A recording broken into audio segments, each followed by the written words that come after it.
जहाँ 15 किलो की डिमांड थी 1 बीघे में डीएपी की, वो आज गेहूं में तो 50 किलो बीघे का डीएपी देने लग गए। और जो लहसुन की फसल कर रहे हैं उसमें 2 बैग डीएपी का देने लग गए। तो देख लो कितना खर्चा भी बढ़ रहा है इससे। खर्चा बढ़ रहा है, कितना पैसा वेस्टेज जा रहा है। तो उसका लहसुन का या गेहूं का किसी भी फसल का उत्पादन कम से कम 25% ही रह गया। पहले हमारे गांव के लोग हमारी मजाक करते थे कि समस्या तो आती है। हाँ, कि ये कैसे लोग हैं यार जो एक एक वो फिंगर है छिड़ाई करते रहते हैं। तो हमने सोचा भाई कोई दिक्कत नहीं है, लेकिन जो वो कुछ काम करने आते थे खेतों में हमने उनको 10-10 किलो जबरदस्ती दिया। फिर उन लोगों ने क्या है अपने खेत में उसको बढ़ाकर 4-4, 5-5 बीघे की मूंगफली कर लिया और उन लोगों ने अपने खेत से अच्छी इनकम पैदा की और ट्रैक्टर ले लिए के मकान बना लिए। जब हमारे गांव वालों ने माना कि हकीकत में 10 साल से पैसे कमा रहे थे। मेरा इजराइल भ्रमण भी हुआ है। सोचता था कि मेरे को आधा घंटा एरोप्लेन में बैठना है, ये मेरा सपना था। तो भगवान ने उससे भी 20 गुना मेरे को बढ़ा दिया, क्योंकि सोचा तो आधे घंटे का था लेकिन मैंने 18 घंटे यात्रा की है इजराइल के भ्रमण में। तो आपने जो नई तकनीकी की जो मशीनें बनाई है उसके बारे में थोड़ा किस प्रकार से बनाई है क्या? देखो, आवश्यकता ही आविष्कार की जननी है जी।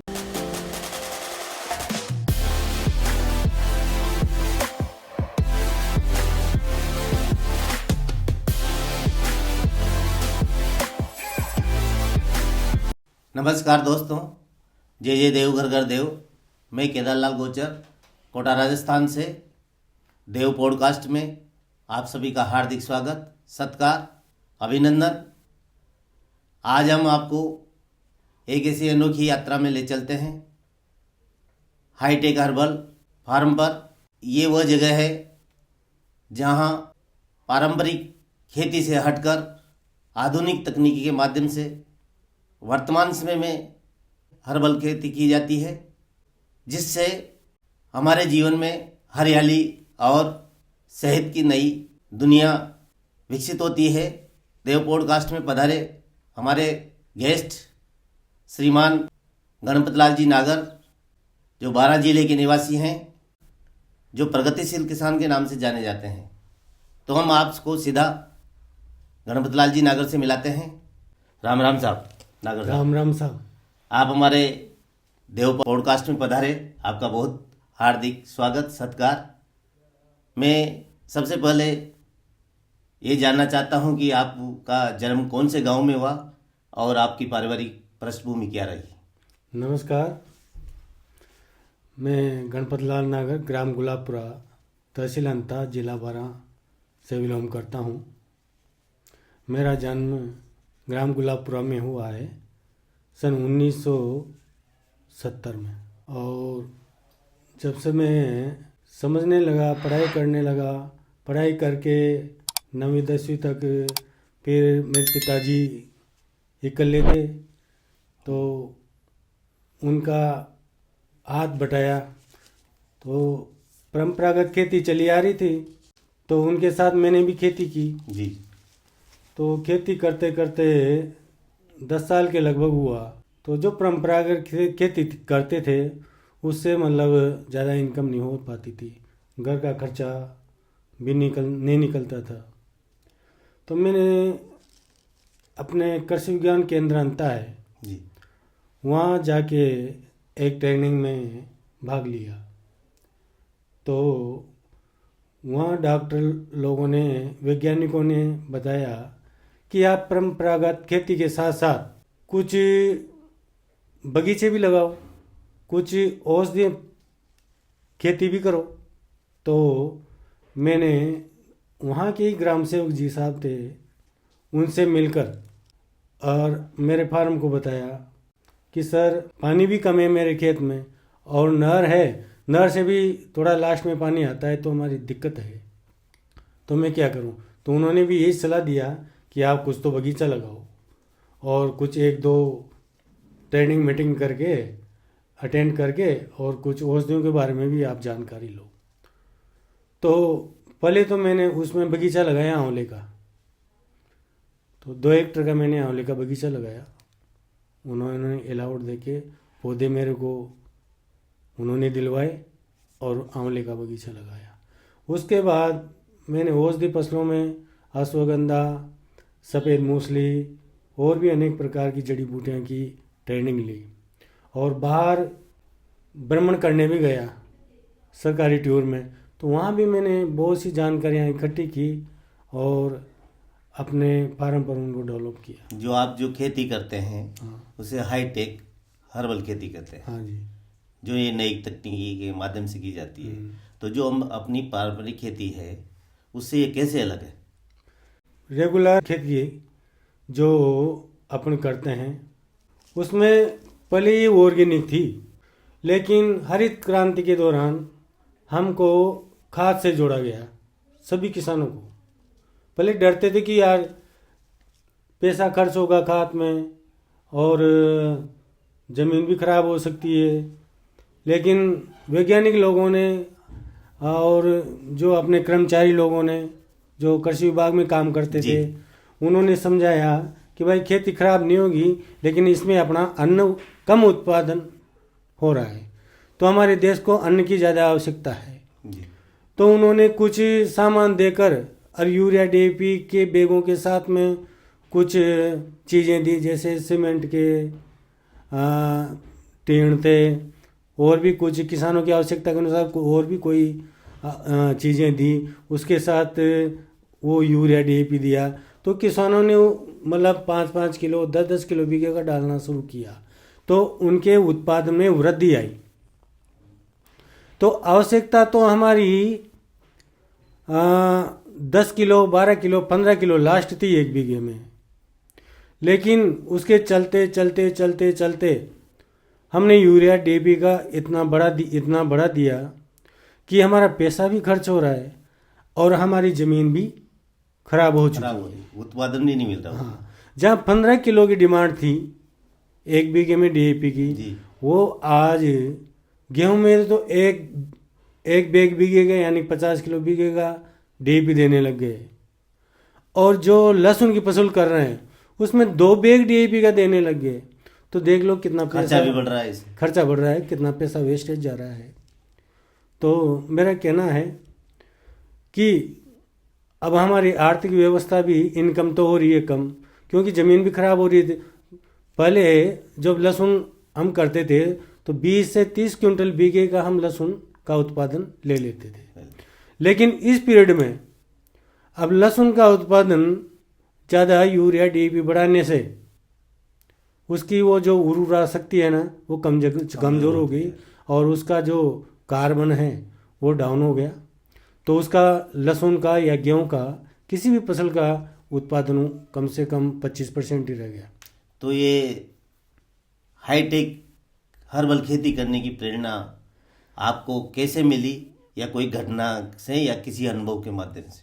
ये अनुभव के माध्यम से भी मिली, और जैसे हम वैज्ञानिकों के पास जाते हैं जी, बड़े अफसर लोगों के पास जाते हैं और भ्रमण करते हैं, कई सेमिनार भी अटेंड करते हैं, उनसे भी हमने जानकारी इकट्ठी की और जो अपना अनुभव है खेती करने का उसमें हमने कुछ चेंजिंग किए। दोनों का समन्वय बिठा के हमने खेती को किया। उसमें हमने धीरे धीरे जो अब हम मान लो कि 30 किलो DAP गेहूं में देते थे, तो उसको हर साल हमने 5 से 7 किलो कम करते गए, और उसके बजाय हमारी रेवड़ी की गली सड़ी खाद, वर्मी कंपोस्ट वगैरह, नीमास्त्र वगैरह कीटनाशक के रूप में और जीवाणु खाद बना के, और इस प्रकार की जो हम रासायनिक खाद कम करते थे उसके बजाय हम गोबर की खाद वगैरह से बना हुई है वो डालते रहे। तो हमारे उत्पादन में भी कमी नहीं आई और हमारा खर्चा भी बचा और हमारी ज़मीन में भी सुधार आया। तो इसमें जो आप हर्बल जैविक खेती करते हैं, हाँ, उसमें और जो वही वर्तमान में जो आरंभिक जो खेती चल रही थी, इसमें क्या अंतर आया? जैसे अभी 2500 रुपये से 3000 रुपये के बीच में हमारे गेहूँ बिक रहे हैं रासायनिकों से उत्पादित। तो अभी अब जैविक जिसमें अपना रजिस्ट्रेशन हो रहा है, प्रमाण पत्र अपने पास है, तो हमारा जो ऑर्गेनिक गेहूँ है उसकी रेट है 5 से 6000 रुपये क्विंटल। जी। आंवले का भी यही है। जैसे कोई रासायनिक में आंवला कर रहा है तो उसका जो रेट है, मार्केट रेट है, वो तो मिलेगा आपको 10 से 15 20 रुपये। और जो जैविक विधि से जो आंवला का तैयार उत्पादन हुआ है जी, उसकी रेट है 40 रुपये से 100 रुपये के बीच में। कीमत भी बढ़ी है इसकी। कीमत भी बढ़ी है। तो ये जो आप हर्बल खेती करते हैं, इसमें बहुत सी समस्याओं का सामना करना पड़ा होगा। करना पड़ता तो है ना इसके लिए सामने। आपने क्या उपाय किए? जैसे हमने डायरेक्ट ही पहले भाई जैविक खेती करना है तो हमने क्या है, रासायनिक खाद उसका बिल्कुल बंद कर दिया था।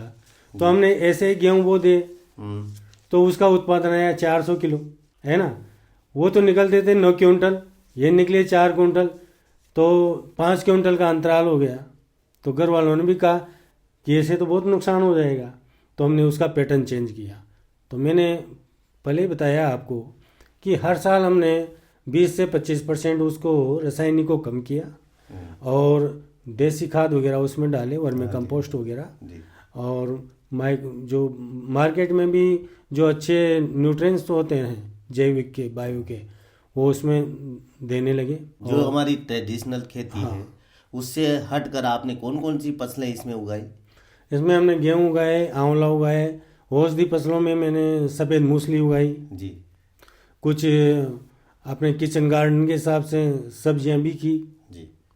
आंवला का भी जैसे आपने जिक्र किया, हाँ, आंवला भी आप तैयार करते हैं? आंवला तैयार करते हैं, उसकी कैंडी वगैरह बनाते हैं, हाँ जी। मुरब्बा बना लेते हैं डिमांड के अनुसार। एक में भी मुझे भी मौका मिला था हाँ। एक बार आपके वहाँ फार्म हाउस पर जाने का।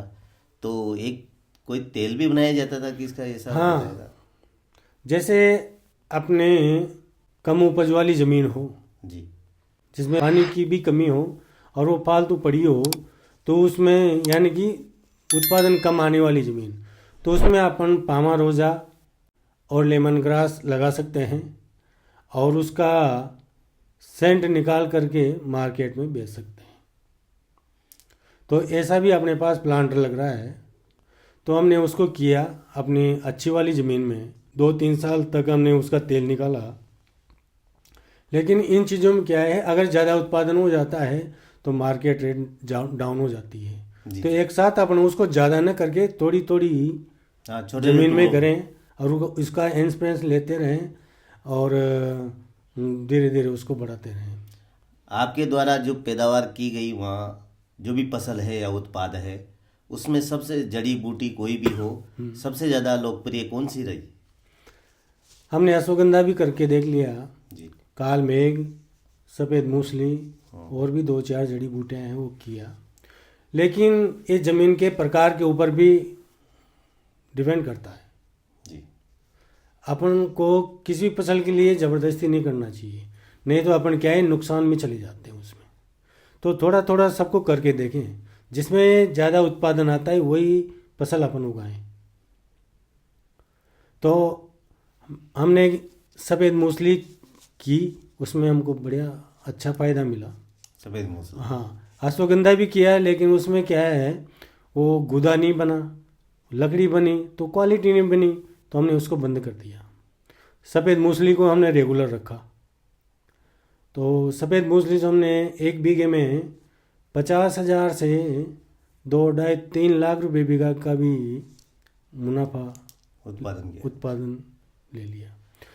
सफ़ेद मूसली में 100 किलो से ज़्यादा उत्पादन 1 बीघे में कोई किसान भी नहीं ले रहा था।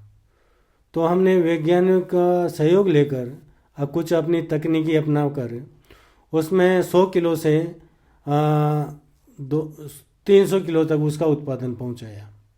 और लेबर कल्टीवेशन में इसमें छीलने में ज़्यादा दिक्कत आती थी, तो हमने एक मशीन बनाई, उसकी छिलाई करके देखा, दूसरी बनाई तो उसमें छिलाई करके देखा। ऐसे कर मैंने 4-5 मशीनें बनाकर उसमें एक 60 कोण वाली मशीन बनाई, उसमें छिलाई के लिए वो सक्सेस गई और 80 से 90% वो सक्सेस गई और साफ हो गई।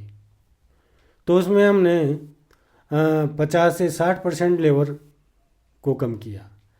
तो इसी के आधार पर कृषि विज्ञान केंद्र के वैज्ञानिकों ने हमारे काम को आगे बताया, दिल्ली भी पहुंचाया, वहाँ से सेलेक्ट करके मेरे को नेशनल अवार्ड दिलवाया। आपने मशीनों का, इसमें नई तकनीकी के माध्यम से जो मशीनें आपने तैयार की है उसका जिक्र किया है, तो आदमी जैसा सोचता है वैसा करता है तो वो वैसा ही बन जाता है। तो आपने ये जो नई तकनीकी की जो मशीनें बनाई है उसके बारे में थोड़ा विस्तार से हमें बताएं, किस प्रकार से बनाई है क्या?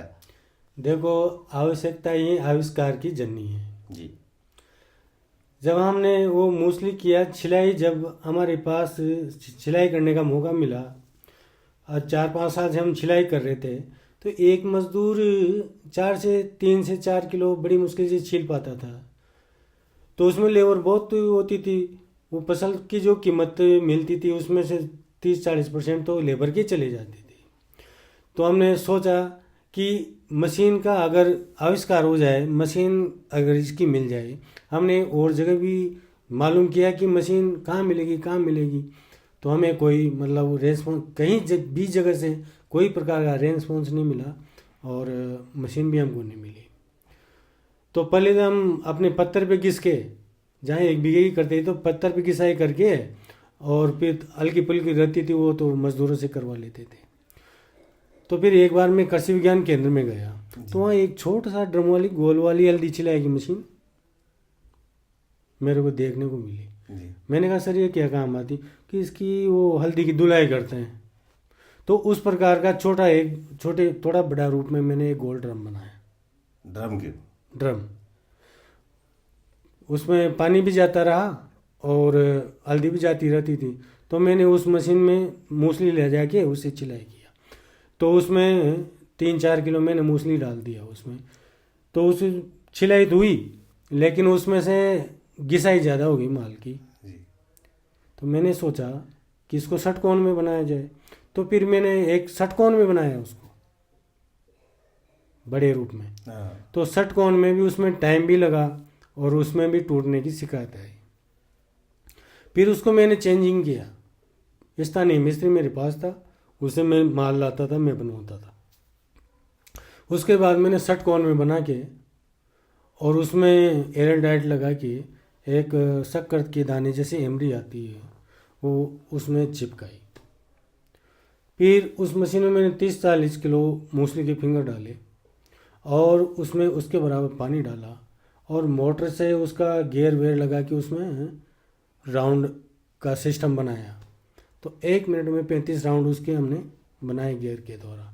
1 HP का मोटर हमने उसमें लगाया। तो उसमें मूसली डाल के पानी डाल के उसको आधा घंटा घुमाया तो उसमें वो 50% साफ़ हो चुकी थी। उसके बाद पानी चेंज किया, पानी चेंज करके फिर उसको ढक्कन बंद करके फिर आधा घंटा घुमाया तो 80 से 90% वो साफ़ हो गई। तो इस प्रकार से हम उसको चलाते रहे।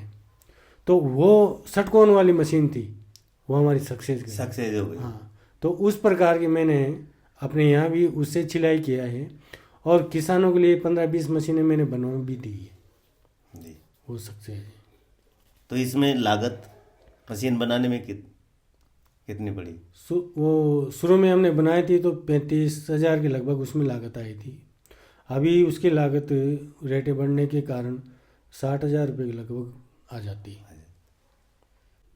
तो ये मशीन बनाने के बाद हम इसका एरिया बढ़ा पाए।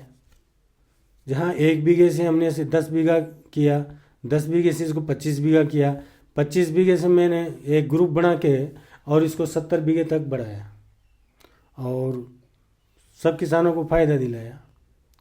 पहले हमारे गांव के लोग हमारी मजाक करते थे कि समस्या तो आती है। हाँ, ये कैसे लोग हैं यार जो एक वो फिंगर है छिलाई करते रहते हैं।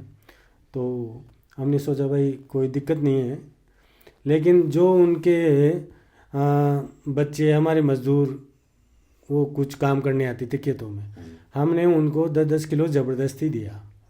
तो फिर उन लोगों ने क्या है अपने खेत में उसको बढ़ाकर 4-4, 5-5 बीघे मूसली कर लिया और उन लोगों ने अपने खेत से अच्छी इनकम पैदा की और ट्रैक्टर ले लिए, पक्के मकान बना लिए।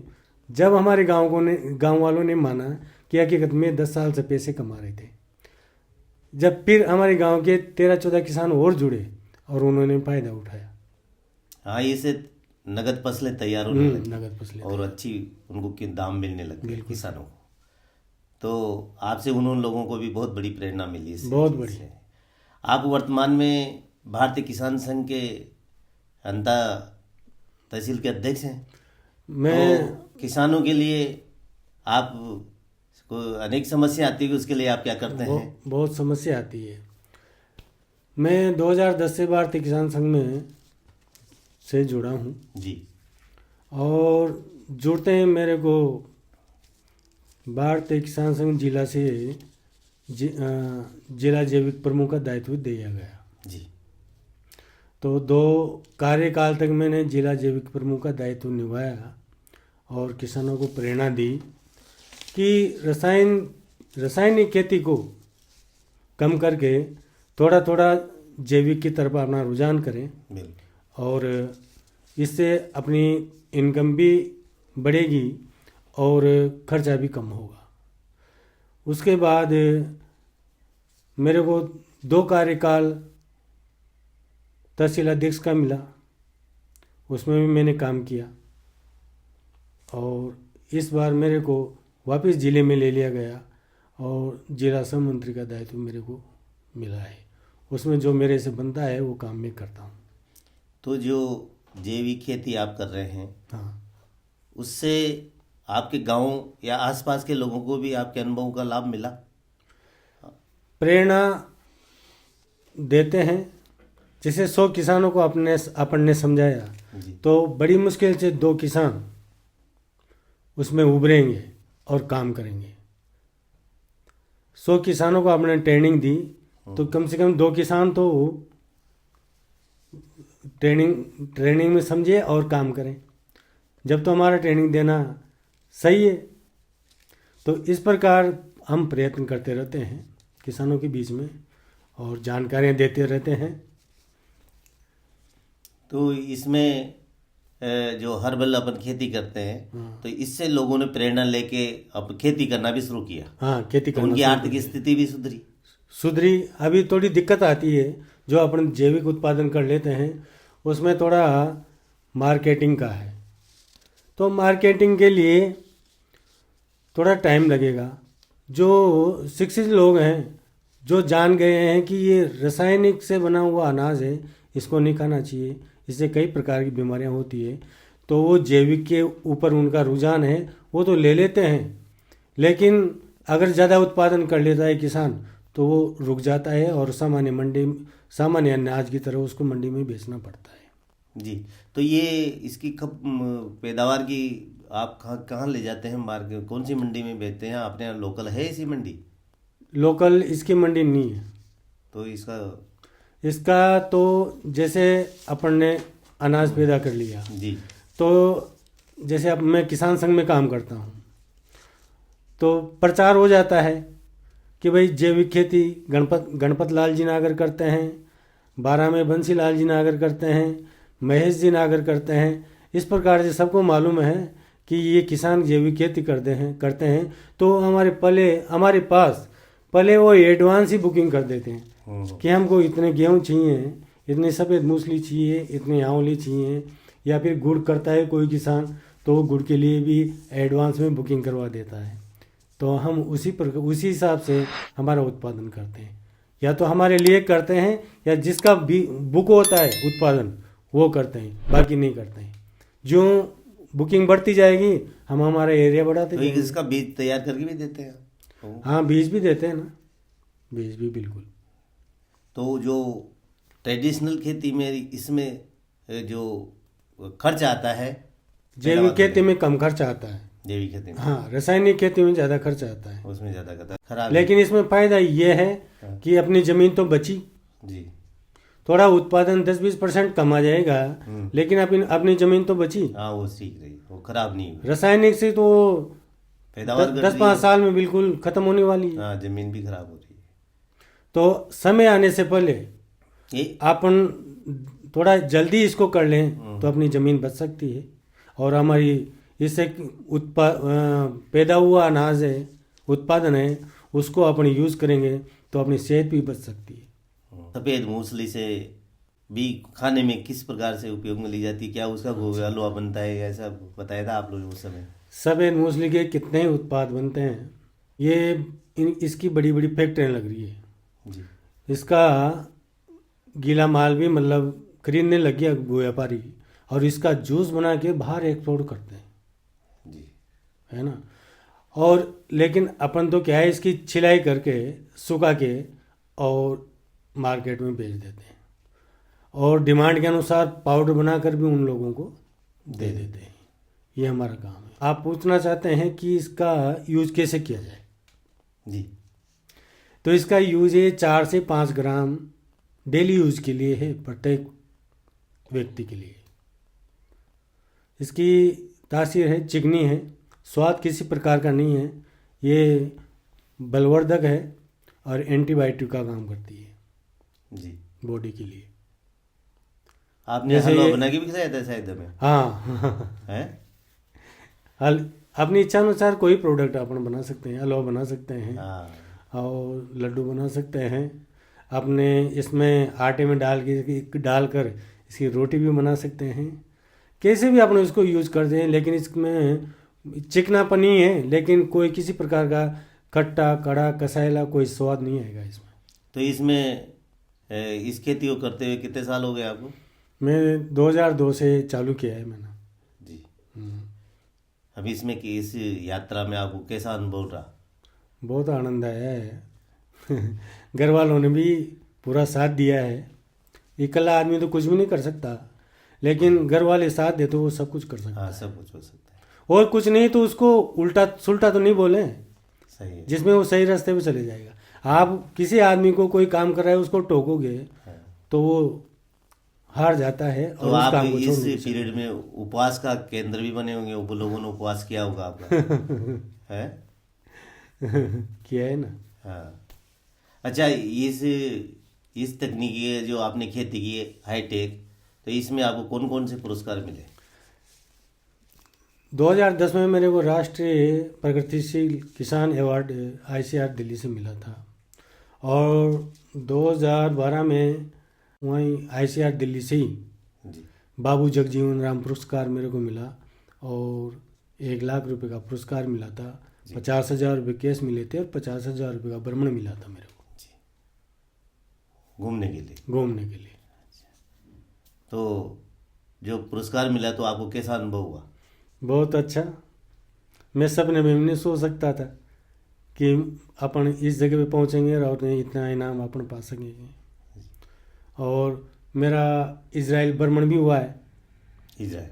मैं सोचता था कि मेरे को आधा घंटा एरोप्लेन में बैठना है, ये मेरा सपना था। जी तो भगवान ने उससे भी 20 गुना मेरे को बढ़ा दिया, क्योंकि सोचा तो आधे घंटे का था, लेकिन मैंने 18 घंटे यात्रा की है जी इजराइल के भ्रमण में। तो वहाँ कृषि की बहुत अच्छी अच्छी जानकारी हमको मिली है। वहाँ पानी का सदुपयोग हमको मिला है, क्योंकि वहाँ खारा पानी है, ना तो पीने का है ना खेती के लिए है। तो उन लोगों ने समुद्र के खारे पानी को फिल्टर करके, सीवरेज के पानी को भी फिल्टर करके खेती में काम लिया है, पीने के काम लिया है, कंस्ट्रक्शन के काम लिया है। और अपने पास तो अथाह पानी है, हम उस पानी की वैल्यू नहीं समझ रहे। नालियों में, अपनी ड्रेनों में, खेतों में भर भर के निकाल रहे हैं। चंबल की नहरों के जो खेत हैं उनमें रात को पानी छोड़ जाते हैं, दिन बढ़ जाता है बहुत ज़्यादा, उसको ड्रेनों में निकाल देते हैं। ऐसा दुरुपयोग हम कर रहे हैं। ऐसा दुरुपयोग हमको नहीं करना चाहिए। तो वहाँ जो आप सीख के आए, अनुभव लेके आए, उसका प्रयोग यहाँ पर किया आपने? किया है, हमने ड्रिप लगवाया, हमने मिनी फव्वारे लगाए। फव्वारा खेती। हाँ, फव्वारा खेती कुछ कुछ एरिया में, पूरे में नहीं, जो अपन से हो सके उतने में किया है। तो बिजली का खर्चा तो बहुत आता होगा आपके इसमें? बिजली के खर्चे के लिए हमने सोलर प्लांट लगाए हैं। सोलर प्लांट लगाए हैं, जिससे मोटरें चलती हैं। एक तो 3 HP की चलती है, एक 5 HP की चलती है। हमारे खेत में पर्याप्त एक भी बोरवेल में पानी नहीं है, लेकिन हमने 3-4 बोरवेल जोड़ करके उसको ज्वाइंट करके और जिससे काम चला रहे हैं। तो 2 बोरवेल तो मेरे 2 सौर ऊर्जा से चलते हैं, एक सिंगल पेज की मोटर चलती है। जी। इस प्रकार से हमने पानी की व्यवस्था कर रखी है। तो इस आपकी जो हाईटेक हर्बल खेती है, इससे युवाओं को जो इसकी ओर आकर्षित हों, ऐसी कोई आप उनको क्या प्रेरणा देना चाहते हैं? ऑल इंडिया से मेरे पास किसान आते हैं, कम से कम 500 किसान हर साल हमारे फार्म पे प्रमोट करते हैं और जानकारियाँ लेते हैं। हम उनको ट्रेनिंग देते हैं, जानकारियाँ उपलब्ध कराते हैं और वो लोग इसका फ़ायदा उठाते हैं। वो बगीचे की जानकारी हो या औषधि फसलों की जानकारी हो, ये सब हम जानकारी उनको देते हैं। जी, तो ऐसी सेमिनारें भी कोई यहाँ आयोजित करवाते होगा आप? कृषि विज्ञान केंद्र में अच्छा। जो सेमिनार होता है वहाँ बुलाते हैं हमको, तो हम वहाँ जाते हैं, उनको बताते हैं किसानों को। इसमें राज्य सरकार द्वारा या कोई एजेंसी द्वारा आपको कोई सहायता प्राप्त होती है? नहीं, खर्चा वर्चा दे देते हैं, जो अपना आने जाने का खर्चा है हाँ। वो दे देते हैं, और क्या है। इस खेती को करने के लिए कोई नहीं, वो बीज सब्सिडी मिलती है ना, वगैरह? सब्सिडी मिलती है। सब्सिडी मिलती है? हाँ, अच्छा। सरकार बीज में भी सब्सिडी देती है, और जो बगीचा लगाता है उसमें पौधे देते हैं, उसमें भी सब्सिडी में पौधे मिलते हैं। और जो ड्रिप लगाता है, ड्रिप में भी किसानों को सब्सिडी मिलती है। मिनी फुहारे लगाते हैं, उसमें भी सब्सिडी है। जो किसान सोलर प्लांट लगाता है, उसमें भी सरकार की ओर से कम 50 से 70% तक सब्सिडी मिलती है। जी, सोलर प्लांट में? हाँ, तो हमारा तो कहना यूँ ही है कि किसान लोग आगे मतलब जानकारियाँ लें और इन सब्सिडियों का फ़ायदा उठाएं। वो अपने नज़दीकी जो उद्यान विभाग है, कृषि विभाग है, वहाँ के कृषि पर्यवेक्षक हैं, उनसे जानकारियाँ लें और इन चीज़ों का सबका फ़ायदा उठाएं। तो आप इस हाईटेक हर्बल खेती के बारे में किसानों को हमारे देव पॉडकास्ट के माध्यम से क्या संदेश देना चाहते हैं आप? किसानों को हम संदेश देना चाहते हैं कि परंपरागत खेती को थोड़ा कम करके थोड़ा हाईटेक नई खेती करने का प्रयत्न करें। जैसे आपके पास 10 बीघा ज़मीन है, तो 2 बीघा में आप बगीचा लगाएं, 2 बीघा में आप सब्जी की फसल उगाएं, 2 बीघा में आप औषधि फसलें करें। इस प्रकार की 4-5 भागों में उसको बांट के खेती करें, ताकि प्रकृति भी थोड़ा किसानों से उल्टा हो रही है। तो मान लो किसी में 2 फसलों में अपना नुकसान चला जाए, तो 3 फसलें अपना बैलेंस बना सकती है। तो यही मेरा कहना है कि अपनी ज़मीन को 4-5 भागों में बांटकर एक ही चीज़ के पीछे न पड़े। जैसे लहसुन करने लग जाए किसान जी, तो किसी बार उसको फेंकना ही पड़ता है। तो ऐसा नहीं, लहसुन भी कम से कम 15-20% ही खेती करें, मेरा यूँ कहना है। तो इस प्रकार के समन्वित खेती करके किसानों को अपनी आय बढ़ाना चाहिए, रासायनिक उर्वरकों का प्रयोग कम करना चाहिए और जैविक खेती की ओर अपना मन बढ़ाएं और जैविक खेती का बढ़ावा लें। तो ये थे हमारे साथ गणपत लाल जी नागर, जो हाईटेक हर्बल खेती करते हैं, जिन्होंने कहीं पुरस्कार प्राप्त किए हैं खेती में, नई नई तकनीकी, आधुनिक तकनीकी, और जो ट्रेडिशनल खेती थी उससे हटकर इन्होंने जैविक और हर्बल खेती को प्रोत्साहन दिया है। इनके पद चिन्हों पर सभी किसानों को चलना चाहिए और अपनी आर्थिक स्थिति सुधारना चाहिए। आपको बहुत बहुत धन्यवाद। धन्यवाद साहब। राम राम साहब। राम राम।